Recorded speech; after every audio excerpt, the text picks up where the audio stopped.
Highest common factor അല്ലെങ്കിൽ ഉത്തമ സാധാരണ ഘടകം. ഹയസ്റ്റിലെ എച്ച്, കോമൺ സി, ഫാക്ടറിലെ എഫ്, ഈ മൂന്ന് ഫസ്റ്റ് ലെറ്ററിനെയും കൂടി ചേർത്ത് HCF എന്നാണ് ഇതിനെ വിളിക്കാറ്. മലയാളത്തിൽ പറഞ്ഞാൽ ഉത്തമ സാധാരണ ഘടകം ഉസാഖ അല്ലെങ്കിൽ HCF. രണ്ടോ അതിലധികമോ സംഖ്യകളുടെ ഉസാഖ കണ്ടുപിടിക്കുക.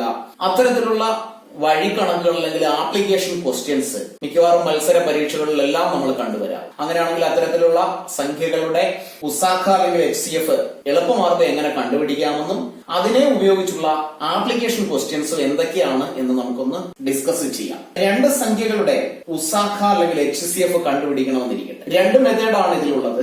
ഉദാഹരണത്തിന് 6, 9 ഈ രണ്ട് സംഖ്യകളുടെ ഉസാഖ അല്ലെങ്കിൽ HCF കണ്ടുപിടിക്കണമെങ്കിൽ 6 എന്ന നമ്പറിനെ നമുക്ക് ഫാക്ടറൈസ് ചെയ്താൽ ഘടകങ്ങളാക്കിയാൽ അതിനെ 2 ഗുണം 3 എന്നെഴുതാം. 3, 2, 6. 9നെ ഫാക്ടറൈസ് ചെയ്താൽ 3 ഗുണം 3 എന്നെഴുതാം. ഇനി HCF അല്ലെങ്കിൽ ഉസാഖ കണ്ടുപിടിക്കണമെങ്കിൽ ഈ ഫാക്ടറുകളിൽ ഒരുപോലെ വരുന്ന അല്ലെങ്കിൽ രണ്ടിലും ഉള്ള ഏതെങ്കിലും നമ്പറുകൾ ഉണ്ടോ എന്ന് നോക്കുക. 6ന്റെ ഘടകങ്ങളിൽ 2 ഉണ്ട്, എന്നാൽ 9ന്റെ ഘടകങ്ങളിൽ 2 ഇല്ല. ഇവിടെ ഒരു 3 ഉണ്ട്, ഇവിടെയും ഉണ്ട് 3കൾ. അതിൽ ഇവിടെ ഒരു 3, ഇവിടെ ഒരു 3. ഈ രണ്ടെണ്ണത്തിൽ നിന്നും ഒരെണ്ണത്തിനെ കൺസിഡർ ചെയ്യാൻ പറ്റുന്ന തരത്തിലുള്ള സംഖ്യകളിൽ നിന്നും ഒരെണ്ണത്തിനെ എഴുതിയാൽ അതായിരിക്കും 6ന്റെയും 9ന്റെയും ഉസാഖ അല്ലെങ്കിൽ HCF. ഇതാണ് ഒരു മാർഗം. മറ്റൊരു മാർഗം 6നെയും 9നെയും ഘടകക്രിയ ചെയ്യുന്ന രീതിയിൽ എഴുതി രണ്ടിൽ നിന്നും പൊതുവായി 3നെ എഴുതുന്നു. 6നെ 3 കൊണ്ട് ഹരിച്ചാൽ 2, 9നെ 3 കൊണ്ട് ഹരിച്ചാൽ 3. 2നെയും 3നെയും ഇനിയും ഫർദർ അടുത്ത സ്റ്റെപ്പിൽ നമുക്ക് ഘടകങ്ങളാക്കാൻ കഴിയില്ല. കാരണം 2ഉം 3ഉം അടുത്തടുത്ത സംഖ്യകളാണ്. അങ്ങനെയാണെങ്കിൽ ഇവിടെയുള്ള ഈ 2ഉം 3ഉം ഒഴികെ പുറത്തെഴുതിയിരിക്കുന്ന ഈ സംഖ്യ ഇതാണ് 6ന്റെയും 9ന്റെയും HCF അല്ലെങ്കിൽ ഉസാഖ. അപ്പോ ഈ മാർഗത്തിലൂടെയും കണ്ടുപിടിക്കാം, ഈ മാർഗത്തിലൂടെയും കണ്ടുപിടിക്കാം. രണ്ടിൽ ഏത് മാർഗമാണോ കൺവീനിയന്റ് ആയിട്ട് തോന്നുന്നത് ആ മാർഗത്തിലൂടെ നിങ്ങൾക്ക് ചെയ്ത് പഠിക്കാവുന്നതാണ്. ഈ രീതിയിൽ ചെയ്യുമ്പോൾ കൺഫ്യൂഷൻ ഉണ്ടാകാൻ പാടില്ല. ഏത് നമ്പർ കൊണ്ടാണോ രണ്ടിനെയും ഹരിക്കാൻ പറ്റിയത് ആ നമ്പറിനെ മാത്രമേ കൺസിഡർ ചെയ്യാവൂ, ബാക്കിയുള്ള നമ്പറുകൾ കൺസിഡർ ചെയ്യാൻ പാടില്ല. എന്നാൽ ഇത്തരത്തിലുള്ള രീതിയിൽ ചെയ്യുമ്പോഴുള്ള ഒരു പ്രശ്നം, 3 സംഖ്യകളാണ് വരുന്നതെങ്കിൽ, 2ൽ കൂടുതൽ അല്ലെങ്കിൽ 3ഓ 4ഓ സംഖ്യകളാണ് വരുന്നതെങ്കിൽ നമ്മൾ LCM അല്ലെങ്കിൽ ലസാഗു കണ്ടുപിടിച്ച സമയത്ത് ചെയ്തതുപോലെ ചെയ്താൽ അവിടെ ആൻസർ തെറ്റായി പോകും. അതുകൊണ്ട് മാക്സിമം ഈ മെത്തേഡാണ് നല്ലത് ഉസാഖ അല്ലെങ്കിൽ HCF കണ്ടുപിടിക്കാൻ. കാരണം അവിടെ നമുക്ക് നേരിട്ട് ഏതൊക്കെ സംഖ്യകളാണ് ഒരുപോലെ വരുന്നതെന്ന് കണ്ട് മനസ്സിലാക്കി എഴുതാൻ കഴിയും. അപ്പൊ ഏത് മെത്തേഡ് വേണമെങ്കിലും ഫോളോ ചെയ്യാം. അങ്ങനെയാണെങ്കിൽ ഇനി 3 സംഖ്യകൾ വന്നാൽ അതിന്റെ HCF എങ്ങനെ കണ്ടുപിടിക്കാം എന്ന് നമുക്ക് നോക്കാം. ഈ 3 സംഖ്യകളുടെ HCF നമുക്കൊന്ന് കണ്ടുപിടിക്കാം. അപ്പോ രണ്ട് രീതിയിൽ ഞാൻ ചെയ്യാം. 210നെ ഫാക്ടറൈസ് ചെയ്യുന്നു. ഘടകങ്ങളാക്കുമ്പോ 210 2 കൊണ്ട് ഹരിക്കാം, 105 5 കൊണ്ട് ഹരിക്കാം, 21 3 കൊണ്ട് ഹരിക്കാം, 7. 210നെ നമുക്ക് 2 ഗുണം 5 ഗുണം 3 ഗുണം 7 എന്ന് എഴുതാം. ഇതുപോലെ 70നെ നമ്മൾ ഫാക്ടറൈസ് ചെയ്താൽ 70 2 കൊണ്ട് ഹരിക്കുന്നു 35, 5 കൊണ്ട് ഹരിക്കുന്നു 7 പ്രാവശ്യം. അപ്പൊ 2 ഗുണം 5 ഗുണം 7 എന്ന് എഴുതാം. 35നെ നമുക്ക് 7 5 35 എന്നേ എഴുതാൻ കഴിയും. അങ്ങനെയാണെങ്കിൽ HCF കണ്ടുപിടിക്കുന്നതിന് ഓരോ ഫാക്ടറുകളിലും ഓരോ ഘടകങ്ങളിലും പൊതുവായി വന്നിരിക്കുന്ന സംഖ്യകൾ ഏതൊക്കെയാണെന്ന് കണ്ടുപിടിക്കുക. ഇവിടെ 2 ഉണ്ട്, ഇവിടെ 2 ഉണ്ട്, ഇവിടെ 2 ഇല്ല. അതുകൊണ്ട് ഈ 2നെ നമുക്ക് പരിഗണിക്കാൻ കഴിയില്ല. ഇവിടെ ഒരു 5 ഉണ്ട്, ഇവിടെ ഒരു 5 ഉണ്ട്, ഇവിടെ ഒരു 5 ഉണ്ട്. അതുകൊണ്ട് ആ 5നെ നമ്മൾ പരിഗണിക്കുന്നു. എല്ലാ 5ൽ നിന്നും ഒരു 5നെ മാത്രം എഴുതുന്നു. HCF കണ്ടുപിടിക്കുമ്പോൾ ചെയ്യേണ്ട സ്റ്റെപ്പ് ഇതാണ്. അടുത്തത് 3, ഇവിടെ 3 ഇല്ല, ഇവിടെ 3 ഇല്ല. അതുകൊണ്ട് 3നെ നമ്മൾ ഒഴിവാക്കുന്നു. പിന്നീട് ഈ 3 നമ്പറിന്റെ ഫാക്ടറുകളിലും 7 ഉള്ളത് കൊണ്ട് ആ ഒരു 7നെ കൂടി പരിഗണിച്ചാൽ 7 5 35 എന്ന് നമുക്ക് എഴുതി വെക്കാം. ഇവിടെ നമുക്ക് നേരിട്ട് കണ്ട് എഴുതാം എന്താണെന്ന്. തെറ്റാനുള്ള ചാൻസ് ഇവിടെ കുറവാണ്. എന്നാൽ നമ്മൾ ഇതിനെ അല്ലാതെ ലോങ് ഡിവിഷൻ മെത്തേഡില് ദീർഘഹരണ രീതിയിൽ ചെയ്യുകയാണെങ്കിൽ ഇങ്ങനെ എഴുതുന്നു. 210നെ 5 കൊണ്ട് ഹരിക്കുന്നു 42, 70നെ 5 കൊണ്ട് ഹരിക്കുന്നു 14, 35നെ 5 കൊണ്ട് ഹരിക്കുന്നു 7. എല്ലാ സംഖ്യകളെയും 7 കൊണ്ട് ഹരിക്കാം. എല്ലാ സംഖ്യകളും 7ന്റെ ഗുണിതങ്ങളാണ്. 7 6 42, 7 2 14, 1 7 7. ഇനി ഈ 3 സംഖ്യകളിൽ നിന്നും പൊതുവായി 1 മാത്രമേ കോമൺ ആയിട്ട് എടുക്കാൻ കഴിയൂ. അങ്ങനെയാണെങ്കിൽ ആ ഹരണ രീതി അവിടെ അവസാനിപ്പിക്കുന്നു. സാധാരണഗതിയിൽ നമ്മൾ LCM കണ്ടുപിടിക്കുകയാണെങ്കിൽ ഇവിടെ ഇനി ഇതിനെ 2 കൊണ്ട് കൂടി ഡിവൈഡ് ചെയ്തേനെ. അതാണ് ഇവിടെയുള്ള ഒരു പ്രശ്നം. നമുക്ക് കൺഫ്യൂഷൻ ഉണ്ടാകാൻ ഒരു ചാൻസ് ഉണ്ട്. അപ്പൊ കൺഫ്യൂഷൻ ഉണ്ടാകത്തില്ല എങ്കിൽ ഇത് തന്നെ ചെയ്താൽ മതി. അപ്പൊ ഇവിടെ നിന്ന് നമ്മൾ സെലക്ട് ചെയ്യേണ്ട നമ്പറുകൾ, ഇവിടെ നമ്മൾ എല്ലാ നമ്പറിൽ നിന്നും കോമൺ ആയി എടുത്ത 5ഉം 7ഉം മാത്രമാണ്. ഈ നമ്പറുകളെ നമ്മൾ കൺസിഡർ ചെയ്യില്ല. കാരണം ഇവിടെ 3 സംഖ്യയെയും എത്ര സംഖ്യയാണോ തരുന്നത് അതിനെ എല്ലാത്തിനെയും ഒരേപോലെ ഹരിക്കാൻ പറ്റുന്ന ആ സംഖ്യകളെ മാത്രമേ നമ്മൾ സെലക്ട് ചെയ്യൂ. ഇനി ഇവിടെ ഈ 3 സംഖ്യകളുടെ HCF കണ്ടുപിടിക്കാൻ 5ഉം 7ഉം കൂടി ഗുണിച്ചാൽ മതി. ഉത്തരം 35. ദശാംശ സംഖ്യകളുടെ HCF ഒന്ന് കണ്ടുപിടിക്കാം. LCM കണ്ടുപിടിക്കുന്ന സമയത്ത് നമ്മൾ ദശാംശ സംഖ്യകളെ സാധാരണ സംഖ്യകളാക്കിയതിനു ശേഷമാണ് LCM കണ്ടുപിടിച്ചത്. അതുപോലെ തന്നെ ഇതിനെയും സാധാരണ സംഖ്യകളാക്കി മാറ്റണം. അങ്ങനെയാണെങ്കിൽ ഇതിലെ പോയിന്റിന് ശേഷം ഇവിടെ ഒരു സ്ഥാനമാണുള്ളത്, ഇവിടെ പോയിന്റിന് ശേഷം ഒരു സ്ഥാനം. അവിടെ 10 കൊണ്ടാണ് നമ്മൾ ഈ സംഖ്യകളെ എല്ലാം ഗുണിക്കേണ്ടത്. 2 സ്ഥാനമാണെങ്കിൽ 100 ആയിരുന്നു, 3 സ്ഥാനമാണെങ്കിൽ 1000 ആയിരുന്നു. ഉള്ളതിൽ ഏതിനാണോ ഏറ്റവും കൂടുതൽ ദശാംശ സ്ഥാനമുള്ളത് അത്രയും പൂജ്യമുള്ള 10ന്റെ ഗുണിതങ്ങൾ കൊണ്ട് 10, 100, 1000 എന്ന സംഖ്യകൾ കൊണ്ട് ഗുണിച്ച് അവിടെയുള്ള ദശാംശ സ്ഥാനം ഒഴിവാക്കുക. 2.5നെ 10 കൊണ്ട് ഗുണിച്ചാൽ 250 എന്ന് നമുക്ക് എഴുതാം. 10 കൊണ്ട് ഗുണിക്കുന്നതിന് ഒരു 0 ഇടണം. പിന്നീട് ഇവിടെയുള്ള ഒരു ദശാംശ സ്ഥാനം ഒഴിവാക്കാൻ ഇവിടെ നമുക്ക് ദശാംശ സ്ഥാനം ഇടാം. 2നെ 10 കൊണ്ട് ഗുണിച്ചാൽ 20. 1.5നെ ആണെങ്കിൽ 1.5 ഒരു 0 കൂടി ഇട്ടു. ഇവിടെയുള്ള ദശാംശ സ്ഥാനം ഇട്ടാൽ അത് 15 എന്നായി മാറും. അവസാനം സംഖ്യകൾ 25, 20, 15 എന്നായി മാറി. 25നെ നമുക്ക് ഫാക്ടറൈസ് ചെയ്യാം. 5 ഗുണം 5 എന്ന് മാത്രമേ എഴുതാൻ കഴിയൂ. 20നെ നമുക്ക് ഫാക്ടറൈസ് ചെയ്യാം. 2 ഗുണം 2 ഗുണം 5. 15നെ ഫാക്ടറൈസ് ചെയ്താൽ 3 ഗുണം 5 എന്ന് എഴുതാം. ഇവിടെ 5 ഉണ്ട്, ഇവിടെ ഒരു 5 ഉണ്ട്, ഇവിടെ ഒരു 5 ഉണ്ട്. അപ്പൊ ഈ 3 5ൽ നിന്നും എല്ലാത്തിലുള്ള ഒരു 5ൽ നിന്ന് ഒരു 5 കോമൺ ആയിട്ട് എടുത്തു. ഇവിടെ ഒരു 5ആണ് അടുത്തതുള്ളത്. ഇവിടെ ഇനി 5 ഇല്ല, ഇവിടെയും ഇല്ല. ഇവിടെ 2, ഇതിലൊന്നും 2 ഇല്ല, ഇവിടെയും 2 ഇല്ല. 3 എന്ന സംഖ്യ ഈ 2 ഫാക്ടറുകളിലും ഇല്ല. അങ്ങനെയാണെങ്കിൽ ഫൈനലി നമുക്ക് 5ആണ് കിട്ടിയ ഉത്തരം. ഇനി നമ്മൾ ചെയ്യേണ്ടത്, ഇവിടെ നമ്മൾ 10 കൊണ്ട് ഗുണിച്ചാണ് ഈ സംഖ്യകളെ ഇങ്ങനെയാക്കി മാറ്റിയത്. അങ്ങനെയാണെങ്കിൽ ഉത്തരത്തിലേക്ക് പോകുമ്പോൾ അല്ലെങ്കിൽ HCF കണ്ടുപിടിക്കുമ്പോൾ ഇവിടെ എന്തുകൊണ്ടാണോ ഗുണിച്ചത് അതേ സംഖ്യ കൊണ്ട് ഈ ഉത്തരത്തിനെ ഹരിക്കണം. അതായത് 5/10. 5നെ 10 കൊണ്ട് ഹരിക്കാൻ എഴുതി ഹരിക്കേണ്ട ആവശ്യമില്ല. 5 എഴുതുക, ഒരു 0 ആയതുകൊണ്ട് ഒരു ദശാംശ സ്ഥാനം ഇവിടെ കുത്തിടുക. അതായത് 0.5 എന്ന ഉത്തരം കിട്ടും. ഇവിടെ നമുക്ക് ദീർഘഹരണ രീതിയിൽ വേണമെങ്കിൽ ഇതിനെ ചെയ്യാം. 25, 20, 15. എല്ലാ സംഖ്യകളിലും പൊതുവായ സംഖ്യ 5 മാത്രമാണ്. 5, 5, 25, I4, 20, I3, 15. 3, 4, 5 ആണ്. ഇതിൽ നിന്നും കോമൺ ആയിട്ട് എടുക്കാൻ ഒരു സംഖ്യയില്ല. അതുകൊണ്ട് ഹരണം ഇവിടെ അവസാനിക്കുന്നു. ഇവിടെ പൊതുവായി ഹരിച്ച സംഖ്യ 5. അതാണ് ഇവിടെയുള്ള ഉത്തരം. 10 കൊണ്ട് ഗുണിച്ചത് കൊണ്ട് ഇതിനെ ഇനി 10 കൊണ്ട് ഹരിക്കുക. അപ്പൊ ഒരു ദശാംശ സ്ഥാനം മാറ്റി കുത്തിടുന്നു. 0.5 എന്ന ഉത്തരം കിട്ടും. 24, 48, 180 എന്നീ സംഖ്യകളെ ഹരിക്കാൻ കഴിയുന്ന ഏറ്റവും വലിയ സംഖ്യ ഏത്? LCMന്റെ പോർഷനില് ഇതുപോലൊരു ക്വസ്റ്റ്യൻ നമ്മൾ കണ്ടതാണ്. അവിടെ ഏറ്റവും ചെറിയ സംഖ്യ എന്നാണ് ചോദിച്ചിരുന്നത്. ഇവിടെ ഏറ്റവും വലിയ സംഖ്യ, ഹരിക്കാൻ കഴിയുന്ന ഏറ്റവും വലിയ സംഖ്യ എന്ന് ചോദിക്കുമ്പോൾ തന്നെ മനസ്സിലാക്കുക അവിടെ കണ്ടുപിടിക്കേണ്ടത് 3 സംഖ്യകളുടെയും കൂടി HCF ആണ്. അങ്ങനെയാണെങ്കിൽ ഞാൻ 2 രീതിയിലും ചെയ്ത് കാണിക്കാം. 24നെ നമ്മൾ ഫാക്ടറൈസ് ചെയ്യുന്നു. 24 ഓരോന്നും ഇതും ചെയ്യുമ്പോൾ നമുക്ക് തെറ്റാനുള്ള ചാൻസ് കുറവാണ്.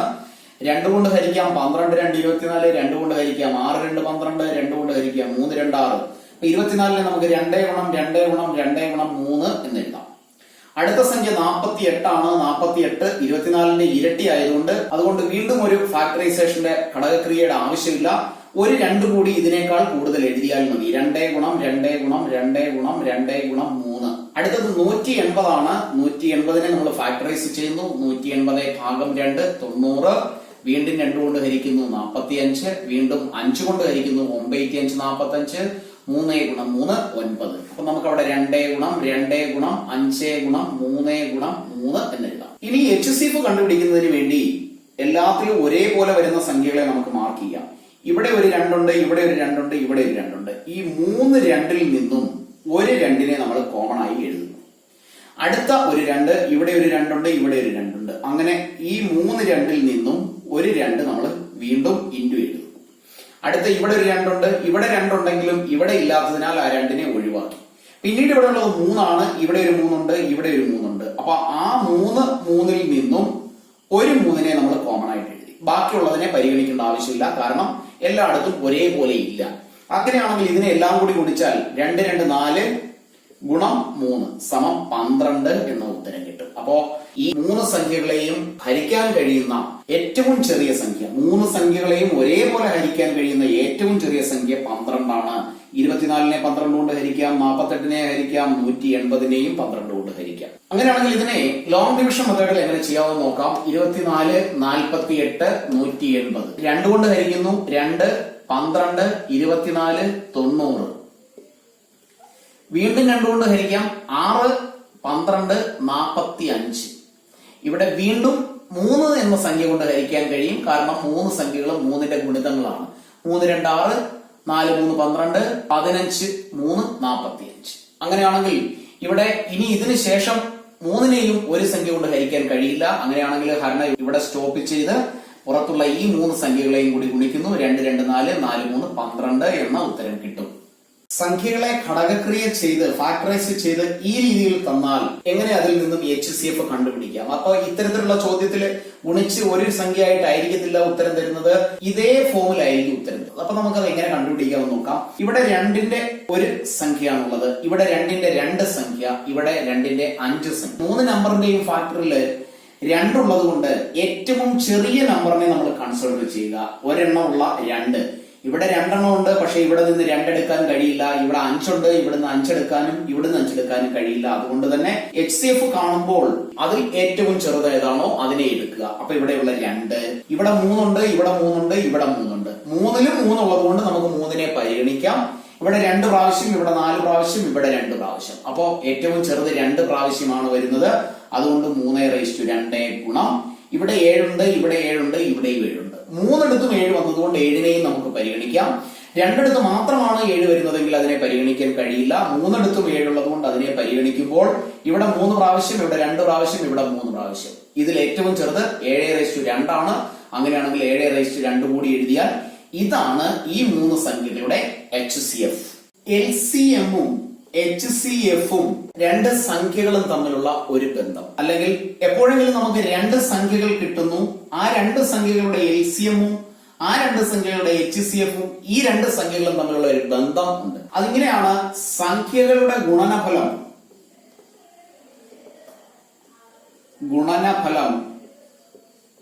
സമം ഇതിന്റെ 2ന്റെയും കൂടി പ്രൊഡക്റ്റ് അല്ലെങ്കിൽ ഗുണനഫലം LCM into HCF. അതായത് ഏത് 2 സംഖ്യകളുടെയാണോ LCM-ഉം HCF-ഉം കണ്ടുപിടിക്കുന്നത്, ആ 2 സംഖ്യകളെ ഗുണിച്ചാൽ കിട്ടുന്നതും ആ സംഖ്യകളുടെ LCM-ഉം ആ സംഖ്യകളുടെ HCF-ഉം തമ്മിൽ ഗുണിച്ചാൽ കിട്ടുന്നതും ഒന്ന് തന്നെ ആയിരിക്കും. അങ്ങനെയാണെങ്കിൽ അത്തരത്തിലുള്ള ഒരു ചോദ്യം നമുക്കൊന്ന് ഡിസ്കസ് ചെയ്യാം. ചോദ്യം ഇതാണ്: 2 സംഖ്യകൾ, ആ 2 സംഖ്യകളുടെ LCM 36, HCF 6 ആണ്. അതിൽ ഒരു സംഖ്യ 18 ആണ്. അങ്ങനെയാണെങ്കിൽ രണ്ടാമത്തെ സംഖ്യ എത്ര? ഇത് 18 ആണ്. ഇവിടെയുള്ള LCM എന്ന് പറയുന്നത് 36, HCF 6. അങ്ങനെയാണെങ്കിൽ രണ്ടാമത്തെ സംഖ്യ എത്ര? അപ്പൊ നമുക്ക് ഈ ഒരു സമവാക്യം ഉപയോഗിച്ച്, ഈ ഒരു ഇക്വേഷൻ ഉപയോഗിച്ച് അതിനെ കണ്ടുപിടിക്കാം. 2 സംഖ്യകളുടെ ഗുണനഫലമാണ്. അതിൽ ഒരു സംഖ്യ 18ഉം രണ്ടാമത്തെ സംഖ്യയും കൂടി, ആദ്യത്തെ സംഖ്യയും രണ്ടാം സംഖ്യയും കൂടി ഗുണിച്ചാൽ കിട്ടുന്നത് ഇതിന്റെ 2ന്റെയും കൂടെ ഗുണനഫലം, അല്ലെങ്കിൽ LCM-ന്റെയും HCF-ന്റെയും ഗുണനഫലമായിരിക്കും 36 ഗുണം 6. അപ്പൊ ഇവിടെ ഗുണിച്ചു വെക്കേണ്ട ആവശ്യമില്ല, കാരണം നമുക്ക് രണ്ടാമത്തെ സംഖ്യയാണ് കണ്ടുപിടിക്കേണ്ടത്. രണ്ടാമത്തെ സംഖ്യ കണ്ടുപിടിക്കാൻ വലതുവശത്തുള്ള 36ഉം 6ഉം അങ്ങ് എഴുതുന്നു. ഇവിടെ ഗുണിച്ചിരിക്കുന്ന 18 സമചിഹ്നത്തിന്റെ വലതുവശത്ത് എത്തുമ്പോൾ അത് ഭാഗിക്കുന്നു, അല്ലെങ്കിൽ ഡിവൈഡഡ് ബൈ 18 എന്നായി മാറും. 36 18ന്റെ ഇരട്ടിയാണ്, അല്ലെങ്കിൽ 18 കൊണ്ട് 36നെ ഹരിച്ചാൽ 2 കിട്ടും. അപ്പൊ നമുക്ക് ഇത് രണ്ടും കൂടി ഇങ്ങനെ ഡിവൈഡ് ചെയ്ത് ഇവിടെ 1 ഇവിടെ 2 എന്ന് എഴുതാം. ഒരു 18 18 2 18 36. ബാക്കി വരുന്ന സംഖ്യകൾ മുകളിൽ 2ഉം 6ഉം ആണ്. 2 ഗുണം 6 താഴെ 1. 6 2 12 ആണ്. 12നെ 1 കൊണ്ട് ഹരിച്ചാൽ 12 തന്നെ കിട്ടും. അങ്ങനെയാണെങ്കിൽ രണ്ടാമത്തെ സംഖ്യ 12 ആണ്. HCF-ന്റെ ഭാഗത്തു നിന്നുള്ള ഒരു ആപ്ലിക്കേഷൻ ക്വസ്റ്റ്യൻ ആണ്: 2 ടാങ്കുകളിൽ 60 ലിറ്റർ 165 ലിറ്റർ വീതം വെള്ളം കൊള്ളും. ഈ 2 ടാങ്കുകളിൽ നിന്നും ഒരേ അളവിൽ വെള്ളം അളന്നെടുക്കാൻ കഴിയുന്ന തരത്തിലുള്ള ഒരു പാത്രം ഉണ്ടെങ്കിൽ ആ പാത്രത്തിൽ എത്ര ലിറ്റർ വെള്ളം കൊള്ളും? അതാണ് ഇവിടെയുള്ള ക്വസ്റ്റ്യൻ. 2 പാത്രത്തിന്റെയും കപ്പാസിറ്റി ലിറ്ററിലാണ്. 60 ലിറ്ററും 165 ലിറ്ററും. ഈ രണ്ട് ടാങ്കിൽ നിന്നും ഒരേ അളവിൽ വെള്ളം അളന്നെടുക്കാൻ, അതായത് ആദ്യത്തെ ടാങ്കിൽ നിന്ന് എത്ര വെള്ളമാണോ എടുക്കുന്നത് അത്രയും തന്നെ വെള്ളം ഇതിൽ നിന്ന് അളന്നെടുക്കാൻ കഴിയുന്ന, അല്ലെങ്കിൽ രണ്ടിൽ നിന്ന് ഒരേ അളവിൽ അളന്നെടുക്കാൻ കഴിയുന്ന ഒരു പാത്രത്തിന്റെ ഉള്ളളവ് എത്ര, അല്ലെങ്കിൽ അതിൽ എത്ര ലിറ്റർ വെള്ളം കൊള്ളും, അതാണ് ഇവിടെയുള്ള ക്വസ്റ്റ്യൻ. ഇങ്ങനെയുള്ള ക്വസ്റ്റ്യനിൽ HCF കണ്ടുപിടിച്ചാൽ മാത്രം മതി. അപ്പൊ 60നെ നമുക്ക് ഫാക്ടറൈസ് ചെയ്യാം. 60 2 കൊണ്ട് ഹരിക്കുന്നു 30, 2 കൊണ്ട് ഹരിക്കുന്നു 15, 3 കൊണ്ട് ഹരിക്കുന്നു 5. അതിനെ നമുക്ക് 2 ഗുണം 2 ഗുണം 3 ഗുണം 5 എന്ന് എഴുതാം. 165നെ ഫാക്ടറൈസ് ചെയ്യുന്നു. 165 5 കൊണ്ട് ഹരിക്കാം 3 പ്രാവശ്യം 3 പ്രാവശ്യം, 3 കൊണ്ട് ഹരിക്കുന്നു 11. അപ്പൊ നമുക്ക് അതിനെ ഇങ്ങനെ എഴുതാം, 5 ഗുണം 3 ഗുണം 11. ഇനി HCF നമുക്ക് എഴുതാം ഈസ് ഈക്വൽ ടു, ഇവിടെ 2 ഇവിടെ 2 ഇല്ല, ഇവിടെ ഒരു 3 ഉണ്ട്, ഇവിടെ ഒരു 3 ഉണ്ട്. അപ്പൊ ഈ 2 3ൽ നിന്നും ഒരു 3നെ എഴുതുന്നു ഇൻറ്റു ഇവിടെയുള്ള ഒരു 5, ഇവിടെയുള്ള ഒരു 5, ഈ 2 5ൽ നിന്നും ഒരു 5. ഇവിടെ 11 ഉണ്ട്, ഇവിടെ 11 ഇല്ല. അതുകൊണ്ട് ഫൈനൽ ആൻസർ 3 5 കൂടെ ഗുണിച്ചാൽ കിട്ടുന്ന 15 ലിറ്റർ ആണ്. അപ്പൊ 2 പാത്രത്തിൽ നിന്നും ഒരേ അളവിൽ വെള്ളം അളന്നെടുക്കാൻ കഴിയുന്ന പാത്രത്തിന്റെ അളവ് 15 ലിറ്റർ. മത്സര പരീക്ഷകളിൽ ചോദിച്ച ഒരു ക്വസ്റ്റ്യൻ കൂടി നമുക്ക് വർക്ക് ചെയ്യാം. ഒരു മുറിയുടെ നീളം 200 സെന്റിമീറ്റർ, വീതി 150 സെന്റിമീറ്റർ. ദീർഘചതുരാകൃതിയുള്ള ഒരു മുറിയാണ്. അതിന്റെ നീളം 200 സെന്റിമീറ്റർ, വീതി 150 സെന്റിമീറ്റർ. ഈ മുറിയിൽ ടൈൽസ് ഇടുന്നു. അതിൽ ഓരോ ടൈലും സമചതുരാകൃതിയിലുള്ള ടൈൽസ് ആണ്. അങ്ങനെയാണെങ്കിൽ അതിന്റെ ഒരു വശത്തിന്റെ നീളം എത്ര, അതാണ് ഇവിടെയുള്ള ചോദ്യം. പരമാവധി നീളം എത്ര ഓരോ ടൈലിന്റെയും. അപ്പോ അങ്ങനെയുള്ള ക്വസ്റ്റ്യനിൽ, അങ്ങനെയുള്ള ചോദ്യത്തിൽ നമ്മൾ ചെയ്യേണ്ടത് 200ന്റെയും 150ന്റെയും HCF കണ്ടുപിടിക്കുക എന്നുള്ളതാണ്. HCF നമുക്ക് കണ്ടുപിടിക്കാം. 200 150, 2 കൊണ്ട് ഹരിക്കാം 100 75, പകുതി വീതം എഴുതുക. വീണ്ടും 5 കൊണ്ട് ഹരിക്കാം 20 15. രണ്ട് സംഖ്യകളെയും വീണ്ടും 5 കൊണ്ട് ഹരിക്കാം 4 3. ഇവിടെ നമ്മുടെ ഹരണം അവസാനിക്കുന്നു 3 4 ആണ്. ഇവിടെ പുറത്തെഴുതിയിരിക്കുന്ന ഇത്രയും സംഖ്യകളെ 2 ഗുണം 5 ഗുണം 5 ഇതിനെ ഗുണിച്ചാൽ കിട്ടുന്ന 2 ഗുണം 5 10 ഗുണം 5 സമം 50.